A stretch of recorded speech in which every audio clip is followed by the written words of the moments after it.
अस्सलाम वालेकुम। ICC T20 world cup में पाकिस्तान और इंडिया के दरमियान मैच होने लगा है। पाकिस्तान की जो टीम है वो यूएसए से हार चुकी है और यूएसए से हारने के बाद पाकिस्तान के लिए सारे के सारे ग्रुप स्टेज के मैचेस जीतना इंपॉर्टेंट है, जरूरी है अगर पाकिस्तान को सुपर 8 के लिए क्वालिफाई करना है। दूसरी तरफ अगर हम इंडिया की बात करें तो इंडिया की टीम जो है वो ऑन पेपर बहुत ही फेवरेट नजर आती है क्योंकि उनके पास बहुत ही बेहतरीन बैट्समैन है, बैटिंग की जो लाइनअप है वो बहुत ही बेहतरीन है और ऊपर से जो इंडिया की पहले बॉलिंग का इशू होता था वो भी रिजॉल्व हो चुका है। इंडिया के पास बहुत ही बेहतरीन पेस अटैक है और बुमराह जो है बहुत ही अच्छे फॉर्म में और कंसिस्टेंटली परफॉर्म कर रही है इंडिया के लिए। पाकिस्तान की जो टीम है वो यूएसए के अगेंस्ट बहुत ही डरी हुई और सहमी हुई खेली। अगर पाकिस्तान की टीम इंडिया के खिलाफ जो है वो डिफरेंटली खेले, वो डर और खौफ के बादलों को तोड़ के आए तो पाकिस्तान की टीम ये मैच जीतने की कैपेबिलिटी रखती है। पाकिस्तान की टीम दुनिया की सबसे अनप्रिडिक्टेबल टीम है। एक दिन वो दुनिया की सबसे छोटी टीम से हार सकती है और अगले दिन वो दुनिया की सबसे बड़ी से बड़ी टीम को शिकस्त देने की कैपेबिलिटी रखती है। तो पाकिस्तान और इंडिया के दरमियान जो मैच होने लगा है इसमें हम एनालिसिस करने वाले हैं कि पाकिस्तान की टीम का और इंडिया का। वैसे नॉर्मली अगर कंपैरिजन आप देखें तो बनता नहीं है क्योंकि इंडिया के पास जो प्लेयर्स हैं वो ज्यादा एक्सपीरियंस्ड और अच्छे प्लेयर्स हैं, लेकिन पाकिस्तान और इंडिया के दरमियान जो मैच होता है इसमें प्लेयर्स के ऑन पेपर क्या रिकॉर्ड्स हैं ये ज्यादा मैटर नहीं करते क्योंकि जो चीज मैटर करती है वो है प्रेशर हैंडल करना। पाकिस्तान और इंडिया का जो मैच है वो हाई वोल्टेज मैच होता है और इसमें जो टीम अच्छे से प्रेशर को हैंडल करती है वो टीम जो है वो मैच जीतती है। अगर इंडिया की बैटिंग की बात की जाए तो विराट कोहली का नाम जो है वो सबसे टॉप पे आएगा। उसके पीछे रीजन ये कि विराट कोहली इस वक्त दुनिया के सबसे बेहतरीन बैट्समैन है। उसके अलावा पाकिस्तान और इंडिया का जो भी मैच होता है, जब भी मैच होता है, विराट कोहली जरूर परफॉर्म करते हैं। उनकी कोशिश होती है कि वो मैच जो है अपनी टीम को जिताएं। विराट कोहली जो है उन्होंने कंसिस्टेंटली पाकिस्तान के अगेंस्ट परफॉर्म किया हुआ है। विराट कोहली वो प्लेयर हैं जो कि सारे के सारा प्रेशर अब्सॉर्ब करते हैं। जैसे मैंने कहा कि इंडिया और पाकिस्तान का जो मैच होता है वो हाई वोल्टेज मैच होता है। इसमें जो टीम अच्छे से प्रेशर को हैंडल कर ले वो टीम मैच जीत जाती है और इंडिया के पास प्रेशर को एब्सॉर्ब करने की एक मशीन है। विराट कोहली जो है वो एक मशीन है जो कि प्रेशर को एब्सॉर्ब करते हैं, जो कि टेंस सिचुएशन में अगर 20 बॉल में 45 चाहिए होता है तो विराट कोहली के लिए मसला ही नहीं है यार। वो प्रेशर इतना इजीली हैंडल करते हैं, वो इतना स्मूथली उस मैच को आपसे जीत जाएंगे कि आप परेशान हो जाएंगे कि आपने हारा कहां पर है ये मैच, क्योंकि विराट कोहली में वो कैपेबिलिटी है कि वो हिटिंग करते हैं, इतना स्मूथली करते हैं कि आपको फील भी नहीं होता कि आपको बहुत ज्यादा रन्स पड़ रहे हैं, बहुत छक्के पड़ रहे हैं। वो चौके मार मार के डबल ले लेके आपसे जो है मैच जीत जाते हैं। तो सबसे पहले हम बात करते हैं विराट कोहली की स्टैटिस्टिक की तो दुनिया के नंबर 1 बैट्समैन है। 118 मैचेस खेले हुए T20 के, 4048 रन है। बाबर आजम ने रिसेंटली इनको क्रॉस किए, दुनिया के नंबर 1 बैट्समैन बन गए हैं इन टर्म्स ऑफ कि सबसे ज्यादा रन किसने बनाए। अगर इनकी हम एवरेज की बात करें तो 51 का एवरेज है और 137 का स्ट्राइक रेट है। अगर हम पाकिस्तान की टीम में सबसे बड़े हिटर की बात करें ना, जो कि फखर जमान और कभी कभी चलता है, तो उनका स्ट्राइक रेट भी 133 है और विराट कोहली की स्ट्राइक रेट 137 है। अगर हम इनकी रिकॉर्ड की बात करें पाकिस्तान के अगेंस्ट तो पाकिस्तान के अगेंस्ट विराट कोहली ने खेले 10 T20 मैच जिनमें से इन्होंने बनाए 488 रन और एवरेज है 81 की, और जहां पर स्ट्राइक रेट की बात है तो वो है 121 की। यहां पर अगर हम स्ट्राइक रेट की बात करें कि उसके कम होने की क्या वजह है, वो सबसे बड़ी जो रीजन है वो ये है कि पाकिस्तान और इंडिया के दरमियान जब भी T20 मैच खेले गए हैं उसमें से majority of the times batting जो है वो पाकिस्तान ने पहले की है और कम टोटल जो है वो सेट करके दिया है। जबकि टोटल कम होता है तो उसमें आपको बहुत ज्यादा स्ट्राइक रेट की जरूरत नहीं होती, आप लो स्ट्राइक रेट से खेल के भी मैच को जिता सकते हैं। अगर तो पाकिस्तान को ये मैच जीतना है तो पाकिस्तान को विराट कोहली की विकेट सबसे पहले लेनी पड़ेगी और जल्दी लेनी पड़ेगी। शाहीन शाह अफरीदी को हम जानते हैं, उनमें ये कैपेबिलिटी है कि वो अर्ली ऑन विकेट्स दिलाते हैं और मोहम्मद आमिर भी खेलेंगे। तो अगर पाकिस्तान जो है विराट कोहली को पहले आउट करने में कामयाब हो जाती है और जल्दी आउट कर लेती है तो पाकिस्तान समहाउ इस मैच को जो है अपनी गिरफ्त में कर सकती है।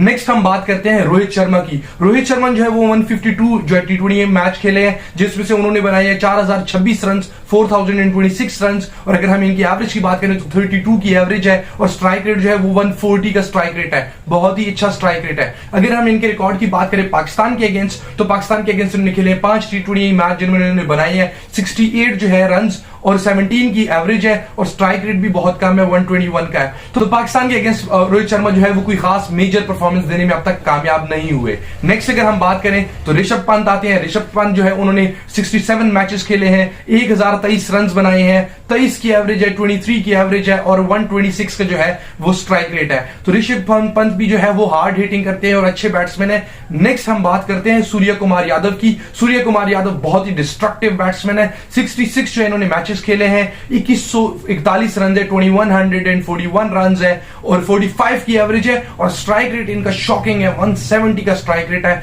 तो इनको भी जल्दी आउट करना होगा अगर पाकिस्तान को मैच जीतना है। नेक्स्ट हम बात करते हैं हार्दिक पांड्या की। हार्दिक पांड्या ने जो है वो 93 मैचेस खेले हैं, 1348 रन बनाए हैं और एवरेज जो है वो 25 की है और स्ट्राइक रेट जो है वो 110 का है। हार्दिक पांड्या जो है वो एक ऑलराउंडर है और एक ऑलराउंडर अगर आपको ऐसी परफॉर्मेंस करके दे और ऐसे उनके स्टेटिस्टिक्स हो तो ये बहुत ही अच्छी बात होती है। नेक्स्ट हम बात करते हैं रविंद्र जडेजा की।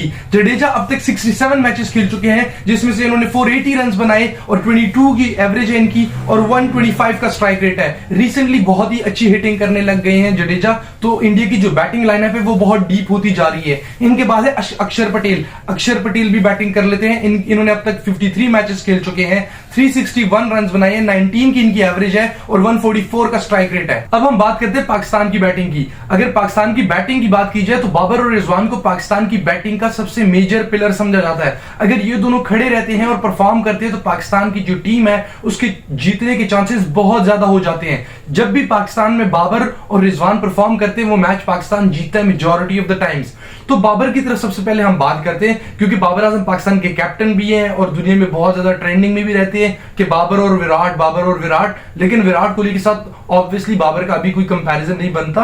अभी बहुत ही अर्ली है ये कंपैरिजन करना। विराट कोहली दुनिया के ग्रेटेस्ट प्लेयर बन चुके हैं और बाबर आजम अभी उनके नक्शे कदम पे है। तो अब हम बात करते हैं बाबर आजम की। बाबर आजम अब तक 119 मैचेस खेल चुके हैं जिसमें से इन्होंने 4023 रन बनाए हैं, 4023 रन। इनकी जो एवरेज है वो 41 की है और स्ट्राइक रेट जो है वो 130 का है। तो बाबर आजम जो है अब तक इंडिया के खिलाफ कोई मेजर परफॉर्मेंस देने में कामयाब नहीं हुए। बाबर आजम जो है उनके साथ इशू ये होता है कि वो बहुत अच्छा टाइम लेते हैं सेटल होने में, लेकिन जब हिटिंग का टाइम आता है, जब हार्ड हिटिंग का टाइम आता है, जब स्ट्राइक रेट को ऊपर करने की बात आती है तो वो एक दो शॉट या तो खेलने में कामयाब हो जाते हैं या तो उनकी तलाश में ही आउट हो जाते हैं। नेक्स्ट हम बात करते हैं मोहम्मद रिजवान की। मोहम्मद रिजवान अब तक 98 T20 मैचेस खेल चुके हैं जिसमें इन्होंने 3203 रन बनाए हैं। इनकी जो एवरेज है वो 49 की है और स्ट्राइक रेट 128 का है। बहुत ही अच्छी एवरेज है और स्ट्राइक रेट भी अगर आप ओपनिंग के पॉइंट ऑफ व्यू से कहें तो अच्छा स्ट्राइक रेट है, बुरा स्ट्राइक रेट नहीं है। लेकिन यहां पर बाबर और रिजवान को अच्छा खेलना पड़ेगा और लंबा खेलना पड़ेगा अगर पाकिस्तान को यह मैच जीतना है तो। और अगर इंडिया को मैच जीतना है तो बाबर और रिजवान की विकेट उनको जल्दी लेनी पड़ेगी। ये मैं कह रहा है, ये बल्कि उनके जो बॉलर हैं श्रीशांत उन्होंने भी कहा है। नेक्स्ट हम बात करते हैं उस्मान खान की। उस्मान खान अभी रिसेंटली टीम में आए हैं, 6 मैचेस खेल चुके हैं, 19 की एवरेज है, 97 रन अब तक बना चुके हैं और 140 का स्ट्राइक रेट है। उसके बाद हम बात करते हैं फखर जमान की। फखर जमान जो है पाकिस्तान के सबसे बड़े हिटर कंसिडर किए जाते हैं करंट टीम में। फखर जमान अब तक 88 मैचेस खेल चुके हैं जिसमें इन्होंने 1815 रन बनाए हैं। इनकी जो एवरेज है वो 23 की है और स्ट्राइक रेट 133 का है। तो फखर जमान को भी एक अच्छी इनिंग्स खेलनी पड़ेगी, एक ऐसी इनिंग्स जिसमें 40 बॉलों पे वो 80-90 रन करें, तब जाके पाकिस्तान के चांसेस होंगे ये मैच जीतने के। और इंडिया के लिए बहुत इंपॉर्टेंट है फखर जमान की जो है विकेट, वो इंडिया कैसे भूल सकती है चैंपियंस ट्रॉफी जिसमें से फखर जमान ने इंडिया को सिंगल हैंडेडली शिकस्त दी थी, उसमें बहुत बड़ा रोल प्ले किया था फखर जमान ने। नेक्स्ट हम बात करते हैं शादाब खान की। शादाब खान अभी रिसेंटली जो है वो ऑलराउंडर में टर्न हुए हैं। नॉर्मली एक अच्छे ऑलराउंडर मैं उनको कंसीडर नहीं करता, लेकिन अगर हम उनके स्टेटिस्टिक्स की बात करें तो अब तक 100 T20 मैचेस खेल चुके हैं जिसमें 635 इन्होंने रन बनाए हैं, एवरेज 18 का है और स्ट्राइक रेट 140 का है। स्ट्राइक रेट अच्छा है बट रिसेंटली जो है इन्होंने ऑलराउंडर जो है ऊपर वाली पोजीशन में खेलना स्टार्ट किया है, तो देखना ये होगा कि ये कैसे परफॉर्म करते हैं। यूएसए के अगेंस्ट तो बहुत ही अच्छा परफॉर्म किया था लेकिन इनको एक चांस भी मिला था। नेक्स्ट अगर हम बात करें इफ्तिखार की तो इफ्तिखार अब तक 64 मैचेस खेल चुके हैं, अब तक कोई बहुत बड़ी परफॉर्मेंस देने में ये भी कामयाब नहीं हुए। 64 मैचेस खेल चुके हैं, 975 रन है, 425 की एवरेज है और 130 का स्ट्राइक रेट है। आजम खान की अगर हम बात करें तो 21 मैचेस अब तक खेल चुके हैं और 9 की एवरेज है और अब तक कोई मेजर परफॉर्मेंस देने में कामयाब नहीं हुए। तो पाकिस्तान और इंडिया के दरमियान जो बैटिंग का मुकाबला है वो बहुत कंपेटिटिव होने वाला है, लेकिन पाकिस्तान के पास मेजॉरिटी ऑफ द प्लेयर्स जो हैं वो आप कह सकते हैं कि ठुल्ला है। फखर जमान जो है वो हर मैच में परफॉर्म नहीं करते, आजम खान जो है वो कंसिस्टेंटली परफॉर्म नहीं कर रहे, बिल्कुल परफॉर्मेंस नहीं है अब तक किसी एक मैच में भी। इफ्तिखार अहमद जो है वो भी एक ठुल्ला ही है, तो ये ठुल्ले अगर परफॉर्म कर रहे तो पाकिस्तान के जीतने के चांसेस बहुत ज्यादा हो जाएंगे। अदरवाइज पाकिस्तान के लिए बाबर और रिजवान पे रिलाई करना बहुत मुश्किल है हर मैच में। अगर हम पाकिस्तान की बॉलिंग की बात करें तो जैसे इंडिया की विराट कोहली हमेशा पाकिस्तान के अगेंस्ट परफॉर्म करते हैं, इसी तरह पाकिस्तान के मोहम्मद आमिर ने हमेशा परफॉर्म किया है, लेकिन ये इनका कमबैक है। देखना ये होगा कि क्या आमिर जो है वो पास्ट की परफॉर्मेंसेस को रिपीट कर पाते हैं कि नहीं। मोहम्मद आमिर की अगर हम स्टेटिस्टिक्स की बात करें तो अब तक 58 मैचेस खेल चुके हैं और 64 विकेट्स लिए इन्होंने। नेक्स्ट हम बात करते हैं शाहीन शाह अफरीदी की। शाहीन शाह अफरीदी अर्ली विकेट्स दिलाने में स्पेशलिस्ट है। दुनिया की सबसे ज्यादा विकेट्स लिए पहले ओवर में शाहीन शाह अफरीदी ने। तो शाहीन शाह अफरीदी को भी देखेंगे कि वो कैसे परफॉर्म करते हैं। अगर हम इनके स्टेटिस्टिक्स की बात करें तो अब तक 66 मैचेस खेल चुके हैं और 91 विकेट्स लिए इन्होंने। नेक्स्ट हम बात करते हैं नसीम शाह की। नसीम शाह अब तक 25 मैचेस खेल चुके हैं और 19 विकेट्स लिए हैं। नसीम शाह के साथ प्रॉब्लम यह है कि ये बहुत ही अच्छी बॉलिंग कराते हैं, कभी कभी बहुत ज्यादा अच्छा बैट्समैन को बीट करते हैं, लेकिन विकेट लेने में नाकाम रहते हैं। इसके बाद हम बात करते हैं हारिस रऊफ की। हारिस रऊफ ने हमेशा हमें लास्ट ओवर में डिसअपॉइंट किया है, चाहे वो विराट कोहली के अगेंस्ट वर्ल्ड कप के मैच में हो या कल यूएसए के अगेंस्ट जो मैच खेला था पाकिस्तान ने उसमें हो। तो हारिस रऊफ ने डेप्थ ओवर में और अर्ली पावर प्ले ओवर्स में हमें बहुत डिसअपॉइंट किया है और बहुत ज्यादा जो है वो स्कोर खाया है। अगर हम इनके स्टैट्स की बात करें तो 68 मैचेस खेल चुके हैं और 95 विकेट्स लिए हैं इन्होंने अब तक। नेक्स्ट हम बात करते हैं शादाब खान की। शादाब खान जो है वो कहने में ये आ रहा है, लोग ये कह रहे हैं कि शायद हम मिस्ट्री स्पिनर को इब्रार अहमद को खिला लें,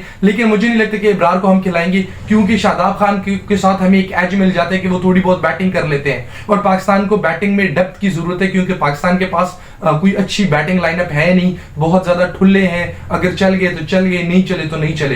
तो शादाब खान की अगर हम बॉलिंग की बात करें तो अब तक 100 मैचेस खेल चुके हैं और 107 विकेट्स लेने में कामयाब हुए हैं। बॉलिंग में काफी अच्छा परफॉर्म करते रहे हैं, लेकिन रिसेंटली ये बहुत ऑफ कलर्स जा रहे हैं। इसके अलावा पाकिस्तान के पास एक एक्स्ट्रा ऑप्शन है, वो है इफ्तिखार अहमद का। नेक्स्ट हमारे पास है इफ्तिखार अहमद। अगर कैप्टन को जरूरत पड़ी तो हो सकता है कि वो इफ्तिखार अहमद को यूज करें। 64 मैचेस खेल चुके हैं, 8 विकेट्स लिए हैं, एशिया कप में बहुत ही अच्छी बॉलिंग की है इन्होंने। इसके अलावा हमारे पास इमाद वसीम है, लेकिन वो अब तक इंजर्ड है, उनके बारे में कोई खास मेजर न्यूज नहीं आई कि वो खेलेंगे या नहीं खेलेंगे। तो मुझे लगता है कि पाकिस्तान फिलहाल इसी स्क्वाड के साथ जाने वाली है। अगर इमाद वसीम फिट होते हैं तो वो भी स्क्वाड का हिस्सा हो सकते हैं। अब हम बात करते हैं इंडिया की बॉलिंग की। तो इंडिया की बॉलिंग में सबसे पहले हम बात करते हैं मोहम्मद सिराज की। मोहम्मद सिराज अब तक 11 मैचेस खेल चुके हैं, जिसमें इन्होंने 13 विकेट्स लिए हैं। इसके बाद हम बात करते हैं अर्शदीप सिंह की। अर्शदीप सिंह भी एक लेफ्ट हैंडर है और बहुत ही अच्छे बॉलर हैं। तो इन्होंने अब तक 45 मैचेस खेले हैं, 64 विकेट्स लिए हैं। इसके बाद हम बात करते हैं इंडिया के बॉलिंग लाइनअप के लीडर की, बुमराह की। तो बुमराह अब तक 63 मैचेस खेल चुके हैं और 76 विकेट्स दिलाई हैं उन्होंने, लेकिन ये जो उनके स्टैट्स हैं ये जस्टिफाई नहीं करते उनकी परफॉर्मेंसेस को, क्योंकि बहुत ही अच्छी डेप्थ बॉलिंग करते हैं, बहुत ही कम स्कोर देते हैं। नेक्स्ट हम बात करते हैं हार्दिक पांड्या की। हार्दिक पांड्या जो है वो एक ऑलराउंडर है और मोस्टली वो परफॉर्म करते हैं with the bat and with the ball. तो अगर हम उनकी बॉलिंग करियर की बात करें तो 93 मैचेस खेल चुके हैं अब तक, 76 विकेट्स लेने में कामयाब हुए हैं। अच्छी बैटिंग भी करते हैं, अच्छी बॉलिंग भी करते हैं और इंडिया को बहुत ही एज दिलाते हैं। ऐसा ऑलराउंडर अगर आपके पास टीम में मौजूद हो तो आपकी काफी ज्यादा जो कप्तान की टेंशन होती है वो कम हो जाती है। इसके बाद हम बात करते हैं जडेजा की। रविंद्र जडेजा अब तक 67 मैचेस खेल चुके हैं और 53 विकेट्स लिए हैं अब तक। इसके बाद है इनके पास अक्षर पटेल। अक्षर पटेल जो है वो 53 मैचेस खेल चुके हैं और 50 विकेटें ली अब तक इन्होंने। तो इंडिया के पास जो है वो बैटिंग में भी बहुत डेप्थ है और बॉलिंग में भी बहुत डेप्थ है। अभी तक हम सिर्फ 6 बॉलर्स को डिस्कस कर चुके हैं, एक एक्स्ट्रा बॉलर है इनमें। इसके अलावा इंडिया के पास एक और एक्स्ट्रा बॉलर है, वो है शिवम दुबे। तो शिवम दुबे को इंडिया यूज कर सकती है। उन्होंने अब तक 22 मैचेस खेले हैं और 8 विकेट्स लेने में कामयाब हुए हैं। इंडिया की टीम ऑन पेपर बहुत आपको फेवरेट नजर आएगी, क्योंकि अगर आप इनकी बैटिंग देखिए तो उसमें भी डेप्थ है, अगर बॉलिंग देखिए तो उसमें भी बहुत डेप्थ है। जबकि पाकिस्तान की अगर आप बात करें तो 5 स्पेशलिस्ट को खिला सकते हैं बॉलर्स को या एक ऑलराउंडर उनमें, लेकिन उसके अलावा पाकिस्तान के पास बॉलिंग में ज्यादा डेप्थ नहीं है। कप्तान के पास ज्यादा जो है फ्लेक्सिबिलिटी नहीं होती कि अगर एक बॉलर को ज्यादा रन्स पड़ रहे हो तो वो किसी पार्ट टाइमर के पास चला जाए वो या किसी ऑलराउंडर के पास चला जाए। तो पाकिस्तान और इंडिया का जो मैच है ये बहुत ही हाई वोल्टेज में मैच होगा। ऑन पेपर तो इंडिया की टीम बहुत स्ट्रांग नजर आ रही है, लेकिन ये मैच होता है प्रेशर का। तो जो टीम प्रेशर को अच्छे से बर्दाश्त करेगी वो टीम ये मैच जीतेगी और हम दुआ करते हैं कि पाकिस्तान ये मैच जीते। बज़ाहिर तो इंडिया जो है ये मैच जीतने का फेवरेट नजर आता है मुझे।